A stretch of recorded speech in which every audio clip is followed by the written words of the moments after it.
Welcome to the Wall Street Lab podcast, where we interview top financial professionals and deconstruct their practices to give you an insider look into the world of finance. I would say, again, because we're very research driven, it is true that probably 80% of our kind of prospected companies come through us identifying them and reaching out to build a relationship. We get inbound all the time. We get hundreds and hundreds of transactions, probably thousands in a year that come across our desks. But we're less likely to be reactive and see a company and then say, oh, let's go do the work and figure out what sector they sit in and how they're delivering value. And we're much more likely to be on the front foot where we said, actually, these are the 5 companies we want to get to know in this roadmap area. Let's go build a relationship.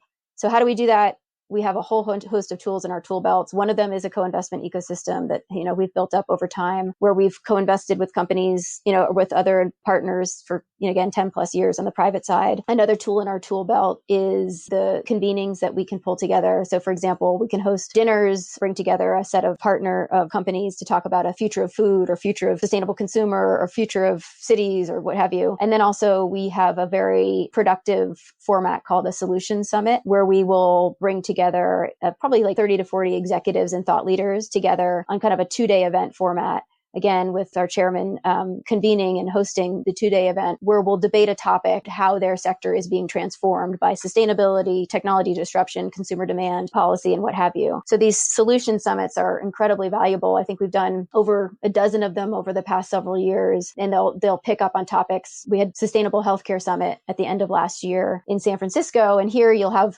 some big listed companies, some of the biggest companies that are related to healthcare and IT or healthcare and technology. We'll also have policymakers from the FDA or someone from the NHS. We might have leading doctors and academics, and ultimately we'll also include in that group, a dozen private companies that we're getting to know where they may be delivering solutions in genetics sequencing software solutions or in personalized medicine or in remote delivery and diagnostics. And we'll curate a Chatham House session such that those folks can come together and debate and really dialogue on how their sector is evolving. And we're sitting here trying to help make connections so that they could be stronger together, cross-pollinating and putting generation into the mix as a business supporter and then ultimately investor. So I think those are some of the tools that we use to get in front of and really unlock the very best companies, which again, we would believe are companies that are driving top line growth lockstep with environmental and social outcomes that are measurable. If you have an area, say sustainable food,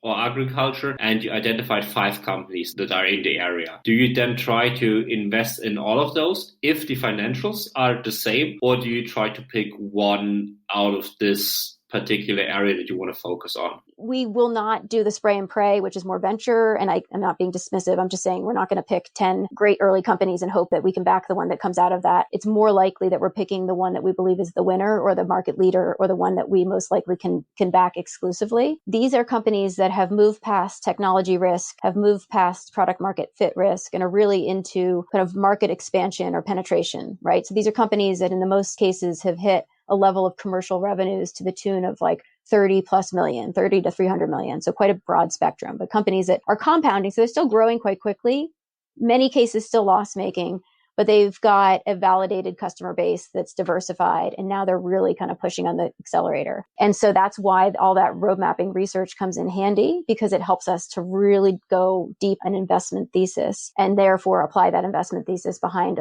most likely a single asset. It may be that we have complementary assets. If I take the example of the mobility sector in our second fund, we had quite a few assets that were related to sustainable mobility.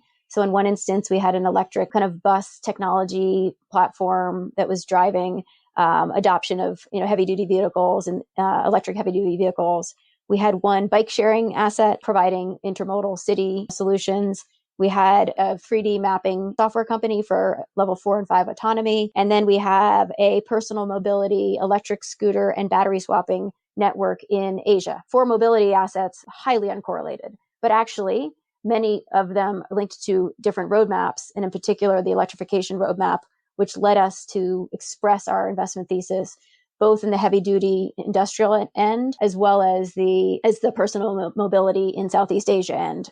So kind of steering clear of the kind of consumer vehicle space. That would be the genesis of how kind of roadmaps can frame investment activity. Might be complementary, but quite uncorrelated in many respects. Do you sometimes track companies that are below the stage you actually would invest, and just to see how they developed and to get in touch with them? Okay, we have like a list of 50 companies that just started in this e-mobility.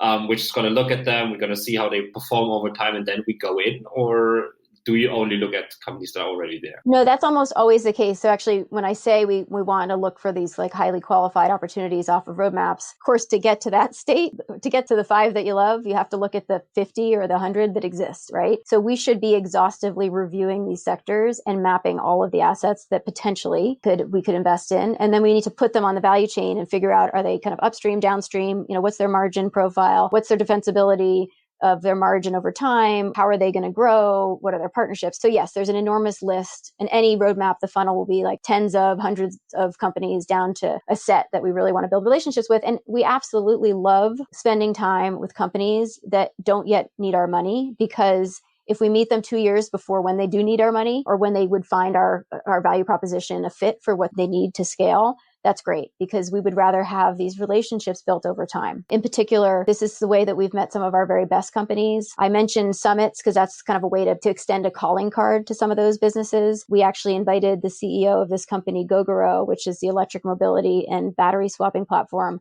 or energy management platform in Taiwan. We invited the CEO to our Future of Mobility Summit back when they were in stealth. And, the company wasn't launched yet. But through that relationship, and 2 of my colleagues who really became quite close to the entrepreneur, they were able to be front and center and come back a year or 2 later and then end up leading subsequent round. Another example was a company like Seventh Generation, which obviously is an iconic natural non-toxic home care brand, which we had tried many years to get close to. And ultimately they came to one of our summits. We would kind of unlock that relationship over a period of years. Likewise, in the very disruptive spaces, again, take alternative protein. We like to meet companies at early tech development because it helps us understand what are the tailwinds and headwinds for the more mature assets. So there's sort of, in our mind, value in all those discussions and relationships. And we exist to kind of just fully and holistically understand these pockets of the market, which will go from less mature all the way to the more mature incumbents. So remember, you can't do great growth investing if you don't understand what the incumbents are doing and what their response would likely be. And the benefit here is that we do, on the public equity side, cover some of the very best businesses across some of the biggest market sectors. And so we can also understand what they're seeing through our relationships on the public equity side as well. Disclaimer. Information contained in this podcast constitutes the opinions of individuals and should not be treated as investment, tax, financial, or legal advice. We take no responsibility for the accuracy of any statements made in this podcast.